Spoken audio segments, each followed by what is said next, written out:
நீ நான் காதல் இன்றைக்கான எபிசோடில் ராகவ் வீட்டில் எல்லோரும் ஹாலில் உட்காந்து பேசிகிட்டு இருக்கிறாங்க. அப்போ அபியோட அப்பா அம்மா அத்தை எல்லாம் வராங்க. இவங்களை பார்த்து எல்லாருமே ரொம்ப சந்தோஷப்படுறாங்க.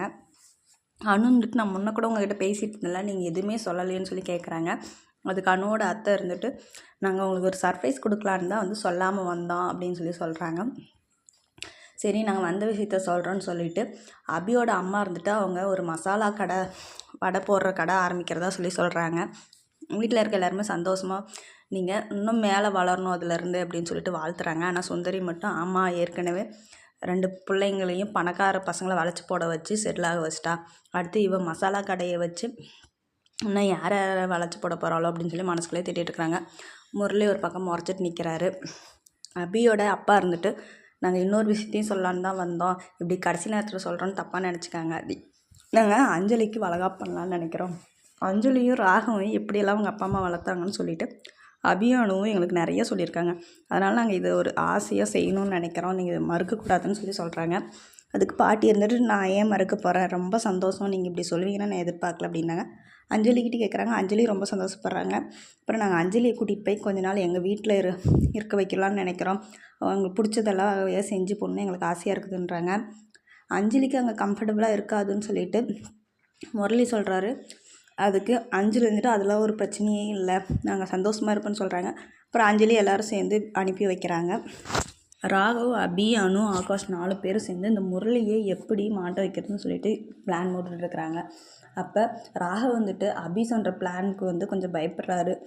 நமக்கு இது ஆப்போசிட்டாக வந்துட்டா என்ன பண்ணுறதுன்னு பயப்படுறாங்க. அப்போ அபி வந்துட்டு இந்த டைம் கண்டிப்பாக அவன் மாட்டி தான் தீருவான்னு சொல்லிட்டு பேசுகிறாங்க. அப்போ 2 பேருக்குள்ளே ஒரு சின்ன ரொமான்ஸுன்னு போகுது.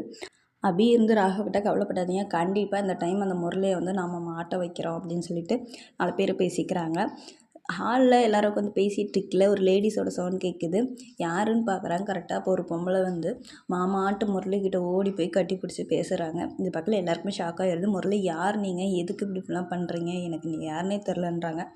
உடனே அந்த லேடி இருந்துட்டு என்ன மாமா என்னை கல்யாணம் பண்ணிக்கிறேன்னு வாக்கு கொடுத்துட்டு இப்படி என்னை யாருன்னே தெரிலன்னு சொல்கிறீங்களே, நியாயமாக நம்ம 2 பேரும் லவ் பண்ணுறப்ப எங்கெங்க சுற்றினோம், எப்படியெல்லாம் இருந்தோம், எல்லாத்தையும் நீங்கள் மறந்துட்டீங்களான்னு சொல்லி சொல்கிறாங்க. அப்போ சுந்தரி இருந்துட்டு ஏய் யார் நீ, எதுக்கு இப்படி தேவையெல்லாம் பேசிகிட்டு இருக்க, ஃபஸ்ட்டு தள்ளி நின்று பேசு, நீ சொல்கிறதுக்கு என்ன ஆதாரம் இருக்குது அப்படின்னு சொல்லிட்டு திட்டுறாங்க. உடனே இந்த லேடி இருந்துட்டு என்ன சொல்கிறீங்க, நான் எதுக்கு பொய் சொல்லணும், என் மாமா தான் என்னை கல்யாணம் பண்ணிக்கிறேன்னு வாக்கு கொடுத்துட்டு வந்தவர், ஆளே காணோன்னு தான் நான் அப்போ அவரை தேடி வந்தேன். நாங்கள் 2 பேரும் ஒன்றா இருந்த ஃபோட்டோஸ் எல்லாம் இருக்குது பாருங்கன்னு சொல்லிவிட்டு அவங்க 2 பேரும் ஒன்றா எடுத்த ஃபோட்டோஸ் எல்லாம் காட்டுறாங்க. இதை பார்த்து அப்படியே சுந்தர் ஷாக் ஆகிட்டு முரளியே முறைக்கிறாங்க. அதை அவங்க ஹஸ்பண்ட் கேட்குறாரு, கொடுக்க மாட்டேன்றாங்க. ஆனால் அவர் வாங்கி அவரும் அவங்க அம்மாவும் பார்க்குறாங்க. ஃபோட்டோவை பார்த்துட்டு எல்லாருமே ஷாக் ஆகிடுறாங்க. பாட்டி முரளியை பார்த்து என்னப்பா இது, அஞ்சலி உன்னை எப்படி நம்பிட்டு இருக்கா, அவளுக்கு நீ இப்படி ஒரு துரோகம் பண்ணலாமான்னு சொல்லி திட்டுறாங்க.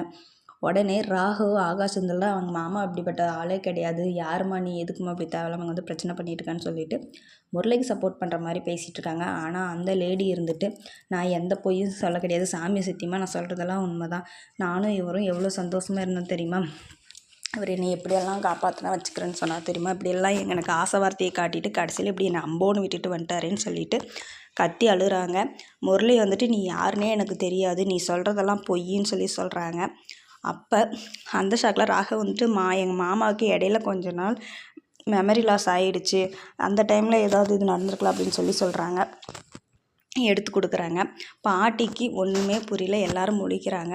நீ முதல்ல வெளியே போன்னு சுந்தரி துரத்த பார்க்குறாங்க. அந்த லேடி இருந்துட்டு என்ன குடும்பம் சேர்ந்து ஏமாற்ற பார்த்துருக்கீங்களா, நான் போயிட்டு போலீஸ் ஸ்டேஷனில் இதெல்லாம் காட்டி உங்களை என்னோட சேர்த்து வைக்க சொல்கிறேன்னு சொல்கிறாங்க. இதோட ப்ரோமோ முடிச்சிருக்கு.